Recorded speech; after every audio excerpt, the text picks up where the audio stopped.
नमस्कार दोस्तों, साहित्य ज्ञान क्लासेस में हार्दिक स्वागत है आपका। आज के सत्र में हम अध्ययन कर रहे हैं हिंदी साहित्य का इतिहास, भक्तिकाल।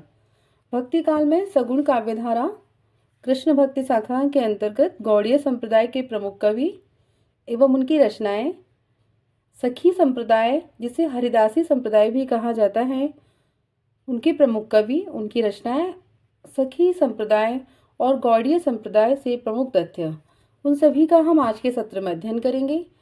तो सबसे पहले सखी संप्रदाय। इस संप्रदाय को हरिदासी संप्रदाय भी कहा जाता है। इसके जो प्रवर्तक हैं वो स्वामी हरिदास हैं। लंबे समय तक निम्बार्क संप्रदाय की शाखा के रूप में स्वीकार किया गया। इस संप्रदाय का एक अन्य नाम टट्टी संप्रदाय भी है। हरिदास का जो परिचय है वो किशोर दास की कृति निजमत सिद्धांत से प्राप्त होता है। सखी संप्रदाय की जो शिष्य परंपरा में बिहारिंदास, नागरीदास और सरसदास है, इन्होंने इसे किसी पूर्ववर्ती संप्रदाय से न जोड़कर हरिदास से जोड़ा है। बिहारिंदास सखी संप्रदाय के उत्कृष्ट कवि हैं। इनका मूल नाम हरिनाम था। इन्हें सखी संप्रदाय में गुरुदेव के नाम से पुकारा जाता है। किसको? बिहारिंदास हैं, और ये सखी संप्रदाय के सर्वश्रेष्ठ उत्कृष्ट कवि हैं। यह जगन्नाथ के पुत्र और बीठल विपुल के शिष्य थे। अपनी कृति में नित्य विहार को सर्वोपरि स्थान दिया है।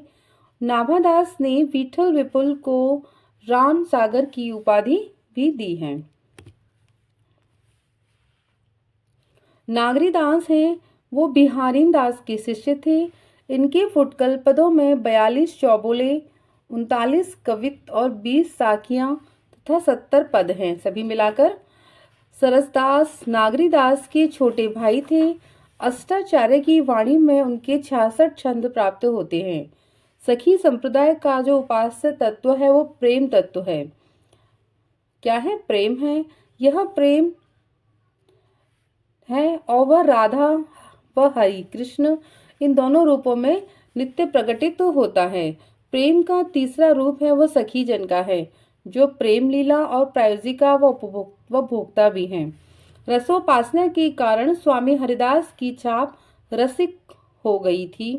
स्वामी हरिदास की निकुंज विहारी जो कृष्ण है वह द्वापर के अवतार रूप नहीं है, न ही राधा वृषभानुजा कुमारी हैं। उनकी लीला का जो क्षेत्र है वह ब्रज, गाय, गोपी, ग्वाल आदि से कोई संबंध नहीं है। उनकी निकुंज विहारी की प्रेम लीला सदा एक रस व अखंड है। वे सृष्टि रचना, प्रभुता, दुष्ट दलन, राक्षस विध्वंस आदि से दूर रहते हैं।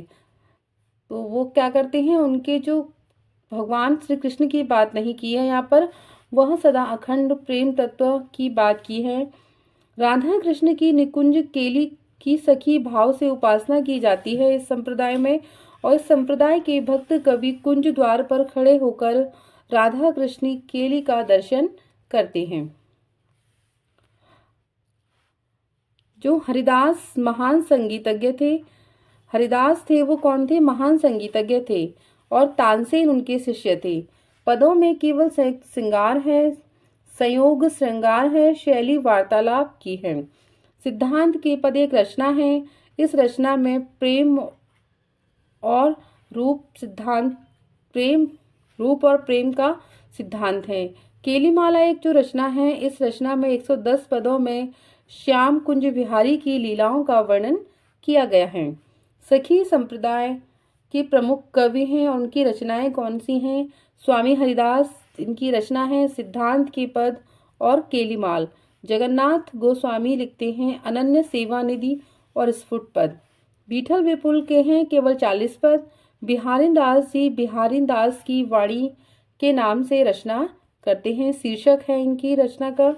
नागरीदास जी फुटकर पद लिखे हैं इन्होंने। सरसदास अष्टाचार्यों की वाणी में इनकी रचनाएं सम्मिलित हैं। अगला है गौड़ीय संप्रदाय, जिसे चैतन्य संप्रदाय भी कहा जाता है। इसके प्रवर्तक हैं वो कृष्ण चैतन्य महाप्रभु हैं, और इनका समय है 1486 से 1530 ईस्वी। इनके बचपन का नाम था विशंबर, निमाई और गौरांग, और गौर के नाम थे। उसे 1510 ईस्वी में 24 वर्ष की आयु में इन्होंने संन्यास की दीक्षा ग्रहण की। दीक्षा गुरु थे इनके केशव भारती। इनका नाम बदलकर इन्होंने केशव भारती ने कृष्ण चैतन्य रख दिया था। इनका भक्ति मार्ग कठोर त्याग व वैराग्य का है, हठ योग मार्ग नहीं था। इनकी भक्ति भावना के केंद्र में ममता व भावुकता है, प्रेम ममता व भावुकता है। चैतन्य मत का जो दार्शनिक सिद्धांत है वो अचिंत्य भेदाभेद है। जीव गोस्वामी ने भगवत संदर्भ में अचिंत्य भेदाभेद की व्याख्या की है। इनके दार्शनिक रूप में माधव संप्रदाय और द्वैतवाद की कोई मान्यता नहीं है। बलदेव विद्याभूषण ने गोविंद भाष्य में एक रचना है गोविंद भाष्य, उस रचना में इसकी व्याख्या की है। राम राय पहले विठल नाथ के शिष्य थे, बाद में जगन्नाथपुरी में श्री नित्यानंद से दीक्षा ग्रहण की। इनका संस्कृत तथा ब्रज भाषा पर समान अधिकार था।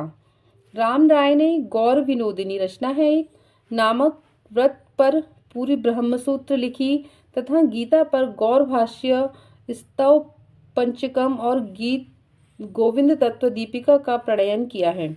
आदिवाणी रचना में इनके 100 पद संग्रहित हैं, जिसमें राधा कृष्ण की लीला का गायन हुआ है।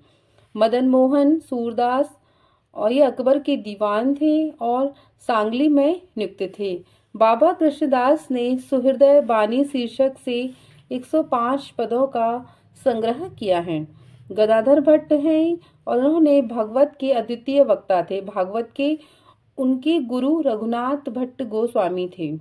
चंद्रगोपाल राम राय के चंद्रगोपाल जी हैं, वो राम राय के छोटे भाई थे। इन्होंने ब्रज तथा संस्कृत दोनों में रचनाएं की हैं।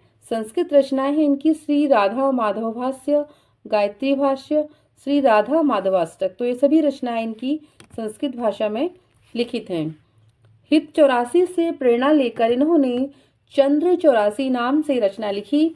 गौरांग अष्टयाम में चैतन्य महाप्रभु की अष्टयाम सेवा का वर्णन मिलता है। भागवत मुदित माधव मुदित की पुत्र तथा सूबेदार सुजा के दीवान थे। प्रबोध नंद सरस्वती का संस्कृत जो ग्रंथ है वो वृंदावन महिमामृत का ब्रजभाषा में अनुवाद वृंदावन शत नाम से हुआ है। माधवदास माधुरी की उत्कंठा, दान माधुरी, मान माधुरी, गौरी माधुरी तथा प्रिया जी की बधाई श्री माधुरी वाणी रचना में संकलित है। उनका प्रिय छंद है वो कौन सा है? दोहा, चौपाई, कवित्व और सवैया। चैतन्य महाप्रभु ने श्री कृष्ण को ब्रजेंद्र कुमार कहा है।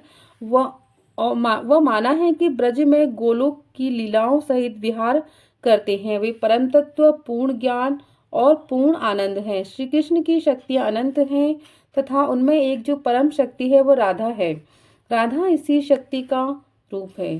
चैतन्य संप्रदाय के बंगाली कवि राधा को परकिया मानते हैं। परकिया का मतलब होता है कि विवाह कहीं और प्रेम कहीं और से, तो राधा को वह परकिया मानते हैं। परंतु इस संप्रदाय के ब्रजभक्त हैं, वो कवियों में ऐसी कोई मान्यता नहीं है। वो राधा और कृष्ण की आराधना करते हैं, पूजा करते हैं। चैतन्य संप्रदाय की उपासना वियोग पक्ष को प्रबल मानकर चली है, जबकि निम्बार्क और राधा वल्लभ में संयोग पक्ष की स्वीकृति है। चैतन्य संप्रदाय में वियोग पक्ष को प्रबल बताया गया है, राधा कृष्ण का अलग अलग पूजा करना।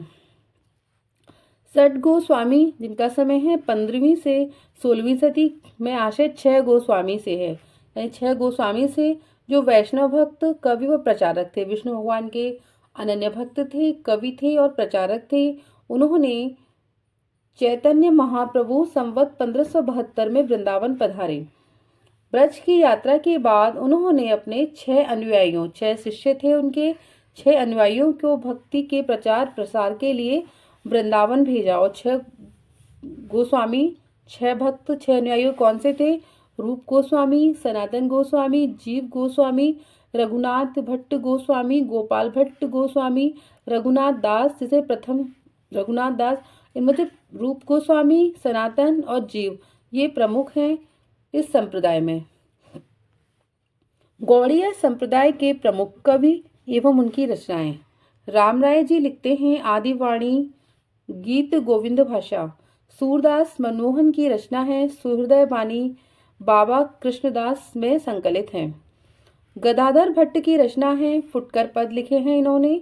चंद्र गोपाल की रचना है चंद्र 84, अष्टयाम, सेवाशुद्ध, गौरांग अष्टयाम, ऋतुविहार, राधा विहार सभी का इसमें वर्णन है। भगवान दास जी लिखते हैं स्फुट पद। माधव दास, इनका उपनाम है माधुरी, इनकी रचना है केली माधुरी, वंशी वट माधुरी, वृंदावन माधुरी। तो ये माधव दास हैं, इनका उपनाम माधुरी है और इन्होंने अपनी रचनाएं में भी माधुरी नाम को जोड़ा है। भगवत मुदित जो रचनाकार हैं, उनकी रचनाएं हैं वृंदावन सत और रसिक अनन्यमाल। तो ये गौड़ीय संप्रदाय के प्रमुख कवि हैं और उनकी रचना है। आज के सत्र में हमने दो संप्रदायों का अध्ययन किया है, इनके कवियों का। आगे के सत्रों में जुड़े रहिए, हम राधा वल्लभ संप्रदाय और उनके कवियों का अध्ययन करेंगे। बहुत बहुत धन्यवाद।